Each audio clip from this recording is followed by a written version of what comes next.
Немецкие и британские войска форсируют реки и готовятся к войне. В Берлине заявляют, Германия должна получить доступ к ядерному арсеналу Лондона и Парижа. Переброска войск Бундесвера. Скандал на весь мир. Великобритания оправдывается за деда новой главы разведки Ми-6, который был из Украины, дезертировал из Красной армии и перешел на сторону Гитлера. Новость докатилась и до Москвы. Реакция. Прощальный визит в Киев на фоне обстрелов. Польский уходящий президент Дуда обратился к украинцам. С каким посланием? Война между Москвой и Баку за права человека. Азербайджан обвиняет Россию в убийстве своих граждан на территории Екатеринбурга. Новые заявления сторон в связи со скандальными рейдами силовиков РФ. Срочное обращение к Путину. Кто и о чем просит Кремль? Досмотрите. Всем привет, это «Время Прядко», коротко, четко и по делу о том, о чем говорят в мире. Если вам есть что сказать, делитесь своими мыслями и отвечайте на мои вопросы в комментариях. За лайк и подписку буду особенно благодарен. Время начать. Германия готовится к войне. Немцы вместе с союзниками по НАТО форсировали Рейн. Подразделения из Германии, Великобритании, Нидерландов и Италии совершили переброску войск и бронетехники через реку в рамках масштабных учений. Большой переход в районе Калкара стал кульминацией недельной подготовки. Немецко-британский 130-й мотостроительный батальон при поддержке голландских и итальянских рот в считанные часы развернул паромные переправы, проложив путь для колонн военной техники. Более 500 единиц техники и 1200 военнослужащих штурмовали водный рубеж, демонстрируя готовность действовать слаженно и молниеносно в условиях реального конфликта, уточняет немецкая пресса. Но Рейн лишь начало. В ближайшие дни целью станет форсирование Везера в Нижней Саксонии. Бундесвер уже обратился к гражданским с предупреждением не приближаться к технике. Безопасность на первом месте. В то же время Мерц рассчитывает на готовность Бундесвера к обороне. Он также накануне говорил, что у немцев есть глубокий страх войны. Он его не разделяет, но может понять. И говорил, что правильно искать пути к миру, не забывая при этом о реальности, намекая на угрозу со стороны России. Я хочу, чтобы ценность работы наших военнослужащих была замечена и оценена в нашей стране. Поэтому я говорю, спасибо за вашу службу, спасибо за вашу преданность Германии, спасибо за вашу работу по защите нашей свободы, нашей свободной демократической системы. В то же время лидер фракции Христианско-демократического союза и Христианско-социального союза в Бундестаге Йенс Шпан заговорил о том, что Германии на фоне событий, происходящих в Украине, необходимо получить доступ к ядерному арсеналу Франции и Великобритании. Американских ядерных бомб, которые размещены в Германии, судя по заявлениям Шпана, недостаточно, поэтому надо расширить арсенал, заявил он в интервью Welt. Скандал не утихает. Британская разведка Ми-6 отреагировала на публикации в прессе о непростом прошлом деда новой главы ведомства. В Лондоне заявляют, что несмотря на то, что близкий родственник Блейз Мэтревелли, которая стала первой женщиной, возглавившей эту службу, в годы Второй мировой войны был на стороне Гитлера, никак не отразится на работе разведки. Издание Daily Mail раскрыло тайну семьи главы британской разведки. Выяснилось, дед Мэтревелли по отцовской линии Константин Добровольский во время Второй мировой войны сотрудничал с нацистами. По данным издания, Добровольский дезертировал из Красной армии и стал информатором войск Гитлера в Чернигове. В немецких документах он упоминался под прозвищем «Мясник» и, предположительно, лично участвовал в расправах над евреями. Советские власти считали его одним из главных предателей и назначили за его поимку крупную награду. В МИД Великобритании заявили, что Мэтревелли никогда не была знакома со своим дедом и не имела с ним контактов. В семейной истории Блейз было немало конфликтов и разногласий, которые, как это нередко случается с представителями народов Восточной Европы, поняты и пережиты еще не до конца. Именно столь сложное семейное наследие взрастило в ней стремление предотвращать конфликты и защищать все общество от новых угроз со стороны недружественных государств, подготовив ее к посту руководителя Ми-6. Авторы материала также уточняют, что вся эта история с дедом бросает неловкую тень на ее безупречную карьеру. Далее фрагменты из материала журналистов. Но для мисс Мэтревелли, которая теперь выходит из тени как новый глава Ми-6, роль, позволяющая впервые раскрыть ее имя, военные преступления ее деда, несомненно, представляют проблему. Кремль, который с момента своего незаконного полномасштабного вторжения в 2022 году пытается изображать украинцев как нацистов и подобным образом очернять западных сторонников Киева, несомненно, ухватится за это. В России уже отреагировали на публикацию. В российском МИДе задались следующим вопросом. Предлагаю послушать. Но вопрос не в этом, а в том, как Блейз Мэтревелли относится к своим корням. Надо не за пресс-службу прятаться, а выйти и объясниться. Потому что тенденция, очевидно, неонацистская. Фридрих Мерц, Анналена Бербак, Христя Фриланд, Саломе Зарубишвили. Теперь к ним можно добавить и главу Ми-6 Блейс Митревели. Кто-то целенаправленно и сознательно ставит на руководящие посты в странах коллективного Запада потомков нацистов. Друзья, справедливый вопрос. Отвечают ли дети и внуки за поступки своих родителей и предков? Традиционно интересно ваше мнение. Поделитесь им под этим видео и, конечно же, без этого никуда. Вновь попрошу подписаться на канал тех, кто этого до сих пор не сделал, а также поставить лайк. Спасибо вам большое за вашу обратную связь. А я продолжаю. Еще одна европейская страна выходит из Оттавской конвенции, международного соглашения, запрещающего использование, производство, хранение и передачу противопехотных мин. Вслед за Польшей, Финляндией, Латвией и Эстонией о решении разорвать договор заявили власти Литвы. Страна уже уведомила об этом ООН и официально перестанет быть членом конвенции в конце декабря этого года. Выход из конвенции стал частью масштабного пересмотра политики безопасности Литвы и ее соседей. В МИД Литвы назвали Россию главной угрозой, которая подрывает стабильность в регионе. Перед лицом таких угроз Литва предпримет все необходимые меры для защиты своего государства, населения и каждого дюйма территории НАТО с использованием всех эффективных военных средств. Приверженность Литвы ответственному подходу к обороне и международному гуманитарному праву, включая защиту гражданского населения, остается неизменной.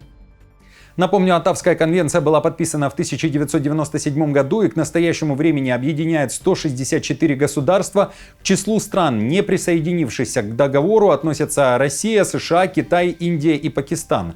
Россия ранее заявляла, что рассматривает противопехотные мины как незаменимое средство обороны. В Москве уже осудили шаги стран Балтии и Польши, заявив, что это приведет к дестабилизации безопасности в регионе. Напомню, что страны НАТО хотят заминировать восточный фланг на случай войны между Альянсом и Россией. Звезда в руках армии Путина. В России заявили, что смогли вытеснить силы ВСУ из населенного пункта Зирка в Донецкой области, который находится недалеко от границ Днепропетровской области. В ведомстве Белоусова называют село Червонозирка. Также россияне опубликовали кадры боя, как утверждается, за этот населенный пункт. Агентство Рейтер сопоставило местность на видео со спутниковыми снимками и подтвердило, что это действительно украинское село Зирка, однако дату съемку проверить не удалось. В то же время мониторинговый канал Deep State считает, что село пока находится в серой зоне, то есть не находится ни под чьим контролем. В Генштабе ВСУ тем временем говорят об ожесточенных боях в районе административной границы Донецкой и Днепропетровской областей и уверяют, что пока эти бои не ведутся на территории Днепропетровской области. Тем временем СБУ сообщает об очередной спецоперации. В ночь на 28 июня дроны украинской спецслужбы атаковали военный аэродром Кировское в Крыму. Ведомство Малюка, который руководил операцией «Паутина», заявляет, что нанесен огневой удар по местам дислокации авиационного компонента, средствам противовоздушной обороны, складам хранения боеприпасов, а также по разведывательным и ударным БПЛА россиян. Цитирую слова СБУ. «Имеющиеся данные свидетельствуют об уничтожении многоцелевых и ударных вертолетов Ми-8, Ми-26 и Ми-28, а также самоходного зенитного ракетно-пушечного комплекса «Панцирь-С-1». В России эту информацию не подтверждали. Но в то же время Москва решила ответить. Уже с вечера 28 июня в Украину полетели ударные дроны. Их были сотни. Основная масса, по сообщениям мониторинговых каналов, летела на запад Украины. Тернопольская, Хмельницкая, Ивано-Франковская области, а еще Волынь и даже Львов. Взрывы гремели также по всей стране, от Полтавы до областных центров на западе. Как всегда, досталось и столице, Киеву. Сбили шахет.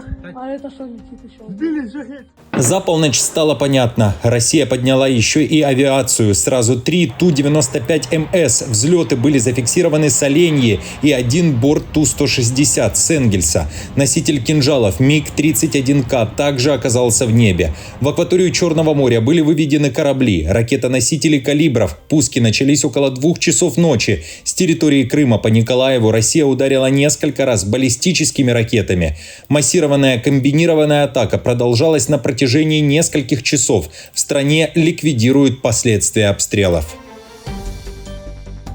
А в Киеве накануне этих событий с прощальным визитом решил побывать президент Польши Дуда. Из Киева он уезжает не с пустыми руками, а с орденом свободы, которым его наградил Зеленский за выдающиеся личные заслуги в укреплении украинско-польского международного сотрудничества, поддержку государственного суверенитета и территориальной целостности Украины. Это была цитата.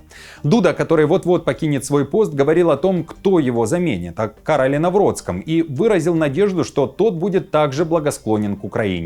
Напомню, польский консерватор Навроцкий, известный своей антиукраинской риторикой и повышенным вниманием к проблемным историческим вопросам, в частности, Волынской трагедии. Президент Дуда еще и обратился к украинцам. Я скажу так.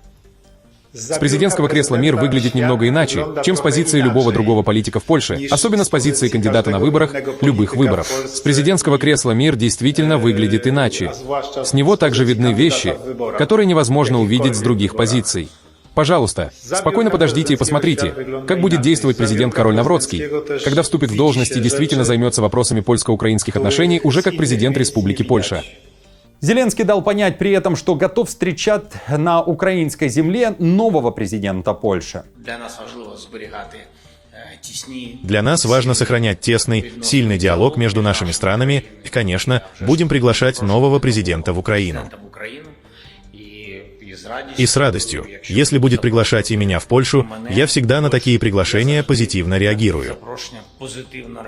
А вот кто точно не собирается ехать в Киев на встречу с Зеленским, так это премьер-министр Словакии Роберт Фица. Накануне он открыто заявил, считает такую поездку бессмысленной. В интервью словацкому телеканалу STVR он сказал, что у него прямой диалог с Зеленским точно не состоится, потому что Зеленский его ненавидит, считает Фица. За что? Предлагаю послушать. Он меня ненавидит за то, что я позволяю себе высказывать собственное мнение о войне в Украине. Я его упрекнул, что он лишил Словакию 500 миллионов, потому что остановил транзит российского газа через Словакию. Для меня имеет смысл общаться и вести переговоры с премьер-министром Украины, господином Денисом Шмыгалем. Напомню, Словакия публично выступает против одобрения 18-го пакета антироссийских санкций, однако в ЕС считают, что в ближайшее время страна изменит свою позицию.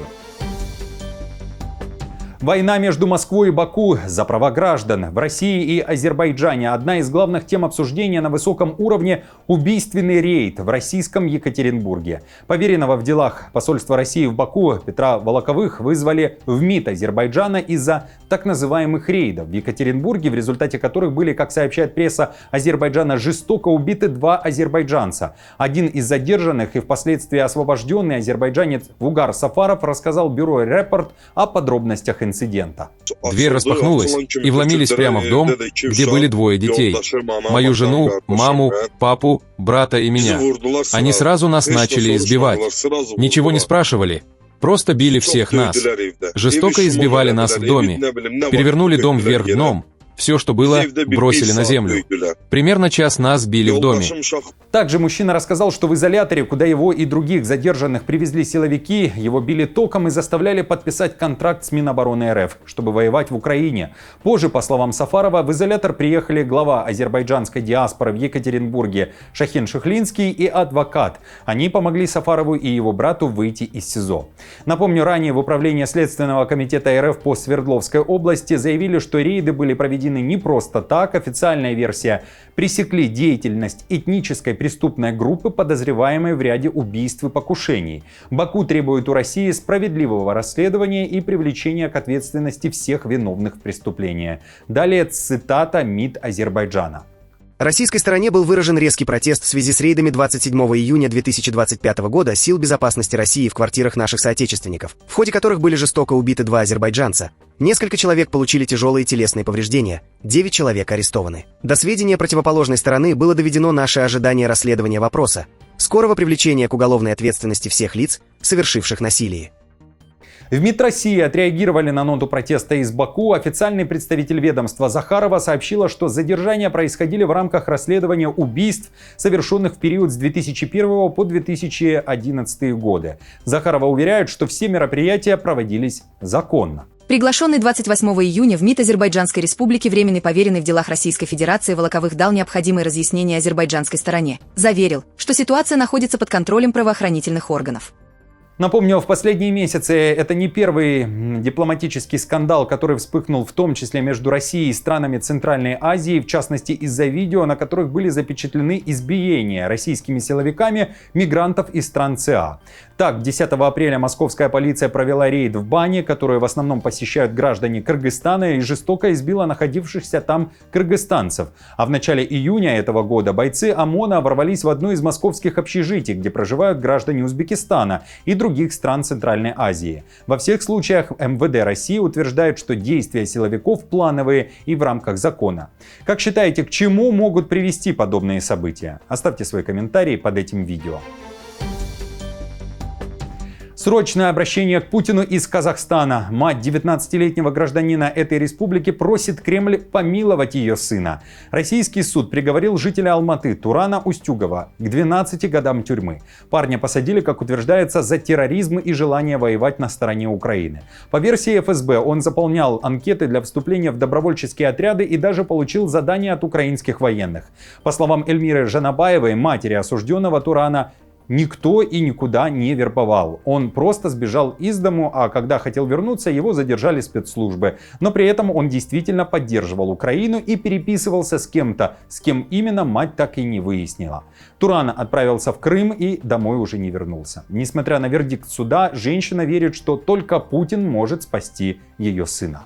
Я бы хотела обратиться к президенту России. Господин Путин, помилуйте моего сына. Он уже получил урок. Дайте ему шанс.